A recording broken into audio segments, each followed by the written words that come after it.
Kalau misalnya nih kalian laki-laki melakukan pernikahan tanpa izin pertama yang sah secara negara, kalian itu bisa dilaporkan dan dituntut berdasarkan pasal perzinahan. Satu kata buat Inara Rusli guys, gacor. Ya lu bayangin aja, kenalan di bulan Juli. Di bulan Agustusnya udah buka warung bos. Udah gitu durasinya 2 jam lagi. Dan sambil hahaha hihi, buset. Gue gak kebayang sekapalan apa itu Kalau Surat terbuka buat circle influencer-influencer yang sering ikut kajian, yang brandingnya agamis-agamis. Kalian kalau ikut kajian bang. Gak usah saling jodohkan sama teman, gak usah. Kalau urusan pekerjaan, cukup urusan pekerjaan, gak usah baper-baperan. Kalau urusan ikut kajian, cukup ikut kajian. Gak usah sampai saling menjodohkan sampai mau ta'aruf segala gitu. Gak usah. Sekarang udah pada tahu belum kasus yang Inara Rusli itu heboh banget di sosmed? Bener gak sih tuh guys? Kalau bener sih parah juga sih ya. Dia kan udah pernah ngerasain diselingkuhin. Masa nyakitin perempuan lain juga cara yang sama? Virgon waktu cerai sama istrinya satu Indonesia menghujat, udah jelek selingkuh, udah jelek brengsek, kasiannya istrinya cantik-cantik kayak gitu dapatnya yang busuk kayak Virgon. Sekarang mantan istrinya jadi selingkuhan suami orang. Mana tuh mulut-mulut yang mencibir Virgon? Mana tuh coba muncul, coba mana komentar kalian? Inara Rusli. Nggak tahu gue mau ngomong apa. Kalian aja deh ngomong satu kata buat Inara Rusli di komen.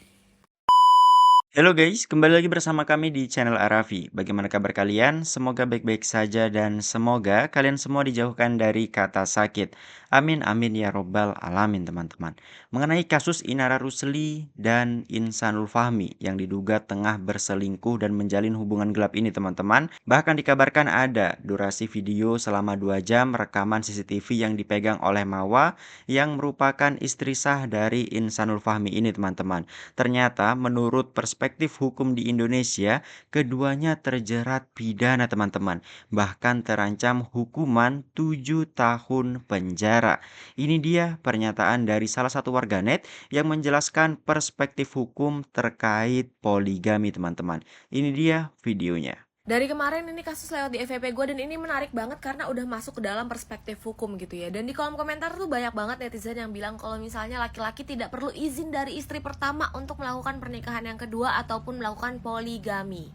Apakah benar seperti itu? Mari kita bahas. Kalau dari perspektif hukum yang ada di Indonesia, izin dari istri pertama ataupun istri sah itu sangat amat penting ya teman-teman. Kalau misalnya nih kalian laki-laki melakukan pernikahan tanpa izin pertama yang sah secara negara, kalian itu bisa dilaporkan dan dituntut berdasarkan pasal perzinahan.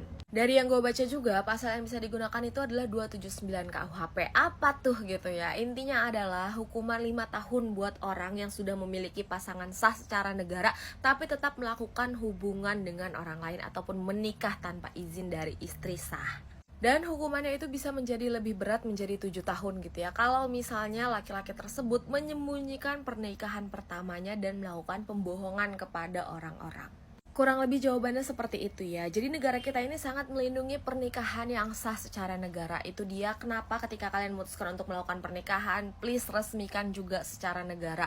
Dan pastikan kalau misalnya pasangan kalian itu sudah selesai dengan pasangan dia yang sebelumnya atau dia itu memang benar-benar single. Kurang lebih segitu aja penjelasannya dan gue berharap banget ini orang-orang yang lagi dalam masalah gitu ya bisa mendapatkan keadilannya dan juga menemukan titik terangnya dengan cepat. Segitu aja dari gue, semoga paham. Selain gaul, gimana pendapat kalian?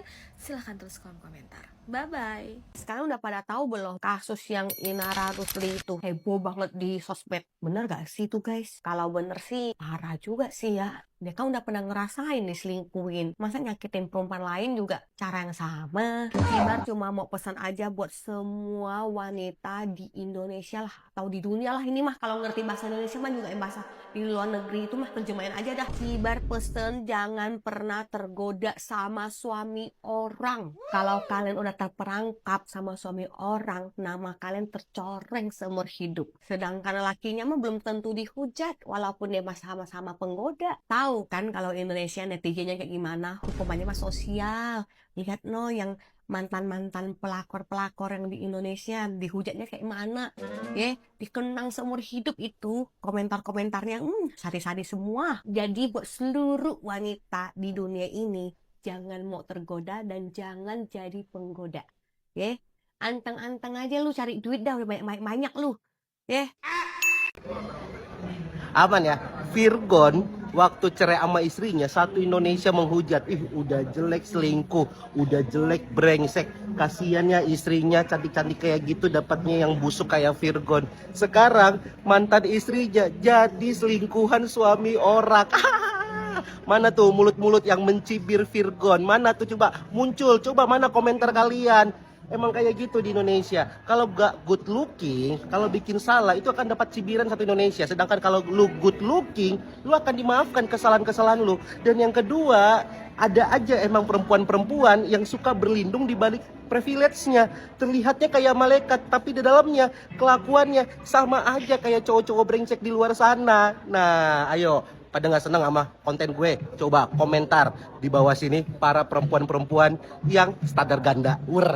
Surat terbuka buat circle influencer-influencer yang sering ikut kajian, yang brandingnya agamis-agamis. Kalian kalau ikut kajian bang. Gak usah saling jodohkan sama teman, gak usah. Kalau urusan pekerjaan, cukup urusan pekerjaan, gak usah baper-baperan. Kalau urusan ikut kajian, cukup ikut kajian. Gak usah sampai saling menjodohkan sampai mau ta'aruf segala gitu. Gak usah. Ta'aruf nggak masalah, tapi teman kajian yang kalian jodohkan itu perhatikan udah punya istri atau belum. Kalian yang huru-hara bahagia menjodohkan sesama teman kerja dan kajian, tapi istrinya yang menderita dan sakit di rumah. Oh, atau jangan-jangan sudah tahu, sesama teman udah tahu udah punya istri, tapi membenarkan diri dengan alasan dalil poligami, begitu? Sini kita diskusi bagaimana itu konsep poligami. Atau scroll TikTok, scroll feed saya. Di situ ada penjelasan tentang konsep poligami itu bagaimana. Nggak mungkin dong, pasti sesama teman kajian tahu perselingkuhan temannya, pasti tahu. Dan kalian pasti juga tahu udah punya istri. Kenapa nggak ingatin? Kenapa nggak ingatin? Atau mensupport begitu dengan alasan dalil poligami? Nggak gitu konsepnya, bro. Kalau sesama teman kajian tahu teman kalian berselingkuh dan kalian tahu dia udah punya istri, ingatin, jangan hanya diam, ingatin. Nggak mungkin kalian nggak tahu, pasti tahu. Istrinya menderita di rumah. Kenapa sih orang yang makin paham agama, makin tinggi juga tuh keinginannya buat nikah lagi? Kenapa sih? Lu bayangin aja, mereka berdua ini kenalannya pas di kajian. Si cowoknya sering ngaji, ceweknya juga sering ngaji. Yang bikin kita bingung adalah kok kelakuannya kayak gitu. Ya emang sih semua ini berawal dari cowoknya. Dia ngakunya single, nggak punya istri, nggak punya anak tuh ke si Inara. Ya si Inara ini percaya dong. Soalnya di setiap sosmed laki-lakinya ini nggak ada foto istri sama anaknya sama sekali. Padahal dari 5 tahun yang lalu nih istrinya udah minta-minta tuh upload dong aku sekali-kali biar orang itu pada tahu kalau kamu tuh udah berkeluarga. Si suaminya ini nggak mau dengan alasan keselamatan istri dan anaknya. Ya memang suami itu nggak perlu izin ke istri pertamanya buat nikah lagi. Tapi masalahnya adalah ya nggak nyampe zina juga dong. Gue mau nanya deh, ini cuma sekedar pertanyaan aja ya. Kenapa sih orang yang makin paham agama, makin tinggi juga tuh keinginannya buat nikah lagi? Kenapa sih? Satu aja nggak cukup satu. Ya emang gue tahu di Al-Quran boleh nambah istri 2, 3, sampai 4. Gue tahu boleh iya. Tapi kan masalahnya ente itu bukan nabi. Lah kalau nabi kan enak dibimbing langsung sama Allah. Lah kalian siapa? Tanggung jawabnya berat loh itu. Tujuan kalian nambah istri 2, 3, 4 itu apa gue tanya? Tujuannya apa? Coba tolong jawab dong tujuannya apa? Ini cuma sekedar pertanyaan loh ya. Teman-teman, saya nggak tahu ini nampaknya jahat atau tidak, kejam atau tidak, tapi jangan pernah kasih kesempatan kedua bagi pelaku perselingkuhan. Maksudnya gimana bang? Maksudnya ya udah selesai aja. Udah jangan dilanjutin lagi sama dia. Jangan kasih kesempatan kedua lagi buat dia. Selesai. Kenapa? Dengerin ini baik-baik. Allah subhanahu wa ta'ala sudah memisahkan keburukan-keburukan dari dirimu meskipun itu menyakiti dirimu. Allah memisahkan sesuatu yang tidak berguna dan tidak bermanfaat lagi untukmu meskipun pernah berguna dan meskipun pernah bermanfaat. Tapi kan dia bapaknya anak-anak. Meskipun anaknya 5, jangan pernah kasih kesempatan kedua. Dan itulah definisi jodohnya sudah habis. Jodohnya udah selesai. Dia tetap menjadi bapaknya anak-anak, tapi dia udah tidak menjadi suamimu lagi. Karena ingat, bisa jadi itu adalah doa yang pernah kau panjatkan. Entah kapan, entah sudah lama, tapi kau pernah berdoa kepada Allah, ya Allah pisahkanlah, jauhkanlah aku dari segala macam keburukan. Dan bahkan ternyata keburukannya adalah pasanganmu yang berselingkuh. Orang yang berselingkuh adalah pengkhianat besar dalam Islam. Rasul SAW nge-mention salah satu di antara tanda-tanda orang munafik itu adalah ketika diberikan amanah, dia berkhianat. Dan pasangan dan kamu adalah amanat yang Allah titipkan kepada dia. Dan ketika dikhianati, selesai. Ingat, ketika Allah sudah menghapuskan dan menggantikan sesuatu yang menurutmu berharga, maka tandanya itu udah yang paling terburuk untukmu. Dan Allah Subhanahu wa Ta'ala sedang menyiapkan, karena an-nafsu la tatruku syai'an illa bisyai'in. Seseorang itu tidak akan ditinggalkan sesuatu, melainkan Allah gantikan sesuatu yang lebih baik dan yang lebih bermanfaat dan yang paling engkau butuhkan. Maka buat kalian korban perselingkuhan, jangan pernah buka pintu kedua. Selesai, maafkan yang sudah maafkan, tapi jangan engkau kembali lagi kepada dia, karena Allah sudah memisahkan yang buruk, kok kamu mau ambil lagi, dan kamu meninggalkan yang terbaik yang hendak Allah kirimkan kepadamu. Jangan kasih kesempatan kedua. Semoga bermanfaat. Barakallahu fikum. Ini adalah yang lagi rame, kasus perselingkuhan yang dilakukan oleh artis inisial IR. Nah, buat yang belum tahu kronologinya, gue bakal rangkumin dari awal. Tapi disclaimer dulu, yang gue lakukan hanyalah rangkuman ya. Rangkuman dari podcastnya Bang Densu, yang mana ini ada istri sahnya atau Mawa yang diwawancarai oleh Bang Densu. Gue tidak ada membela siapapun, gue tidak ada memberikan opini apapun. Yang gue lakukan hanyalah rangkuman. Sebelum gue rangkumin, jangan lupa apa? Follow sama like. Apa Mawa atau istri sah ini yakin banget untuk melaporkan ke polisi? Karena Mawa ini punya bukti CCTV yang akurat terkait dengan perzinahan yang dilakukan oleh IR dan juga suaminya. Awal mulanya nih, si IR ini sama suaminya itu ketemu di kajian. Abis itu profesional kerja karena suaminya butuh influencer untuk mengembangkan bisnisnya, bisnis travelnya. Si Mawa sama suaminya ini itu tuh LDM ya, jadi jarang ketemu. Nah, sekalinya ketemu pas pulang, itu tiba-tiba suaminya itu act of service banget. Tiba-tiba lebay banget. Nah, makanya Mawa curiga nih. Terus tiba-tiba suaminya ini bujuk Mawa buat mau dipoligami, atau supaya si Mawa ini mau dipoligami sama siapa? Sama si IR. Bahkan menurut keterangan suaminya, si IR ini mau dijadikan yang kedua. Seperti yang gue sebutkan di awal, Mawa ini punya bukti akurat CCTV, bukti video perzinahan antara si IR dan juga suaminya. Kalian tahu bukti videonya berapa jam? 2 jam. Kata gua, ngapain aja itu 2 jam? Gua nggak boleh memberikan opini karena ini rangkuman, oke? Awal terjadinya perselingkuhan itu, si suaminya Mawa ini dan juga si R ini micro cheating, chat-chatan, curhat-curhatan. Bahkan si Mawa ini udah pernah chat si R, nanya nih, "Kak, mohon maaf sebelumnya, sebenarnya hubungan kakak sama suami saya itu sejauh apa?" Awalnya si R nggak bales nih, tapi setelah kejadian deep talk si suaminya itu ngajak si Mawa buat dipoligami, itu si R bales. Kalian tahu apa balasannya? "Kamu udah ditalak suami ya?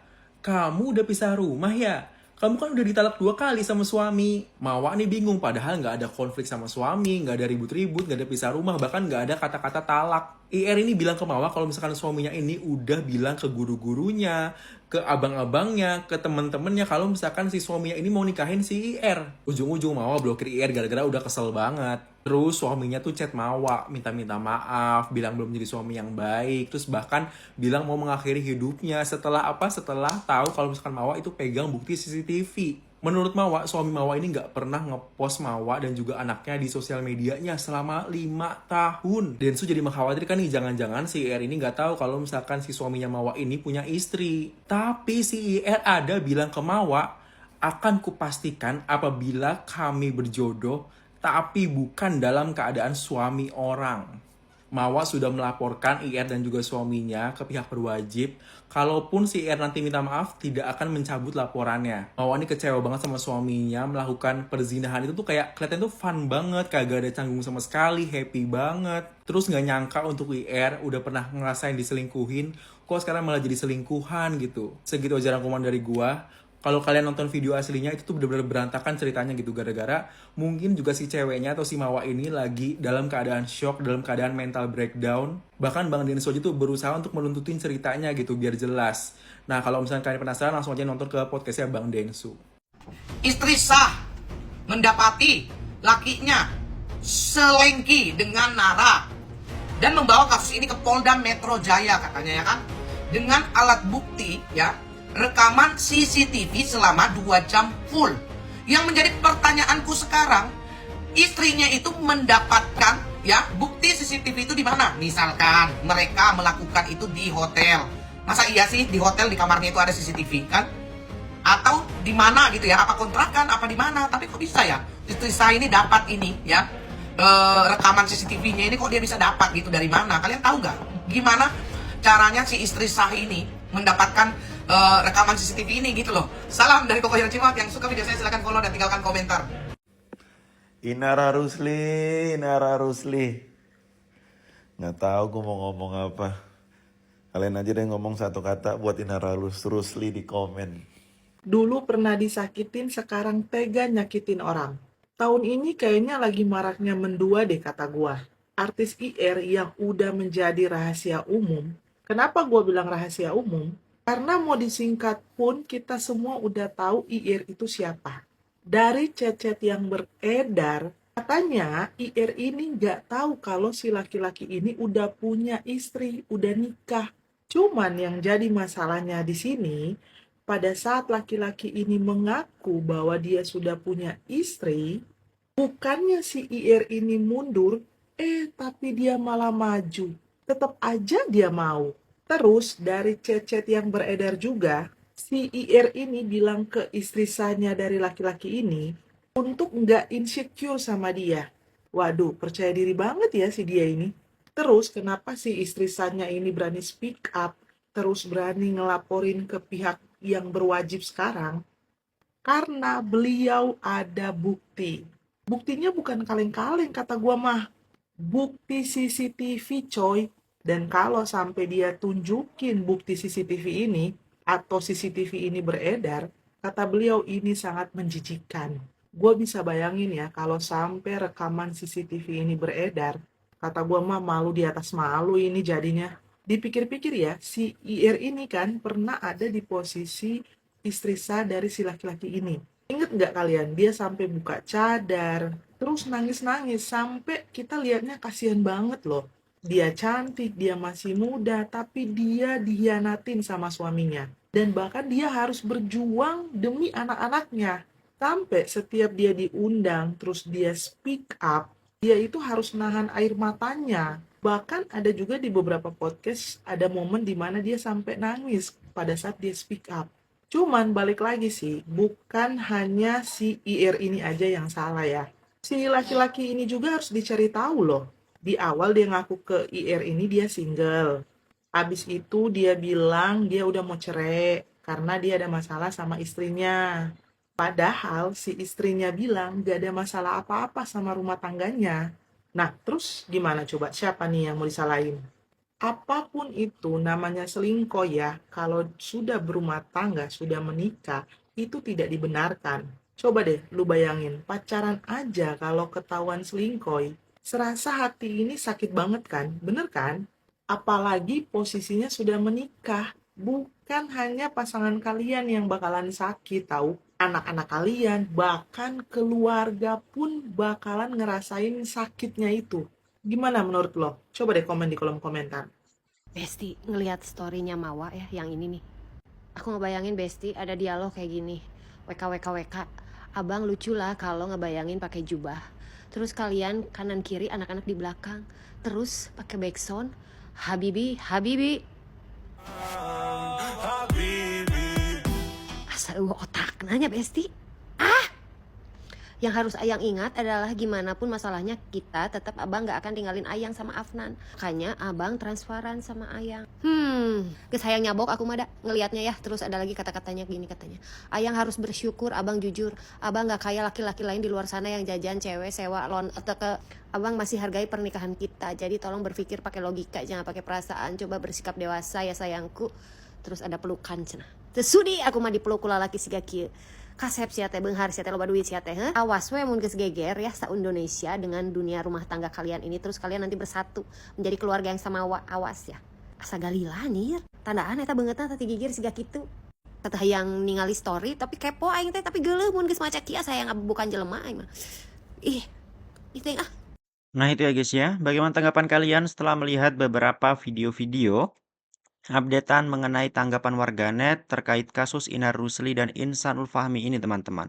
Tulis pendapat kalian di kolom komentar dan nantikan updatean video kami selanjutnya. Wassalamualaikum warahmatullahi wabarakatuh.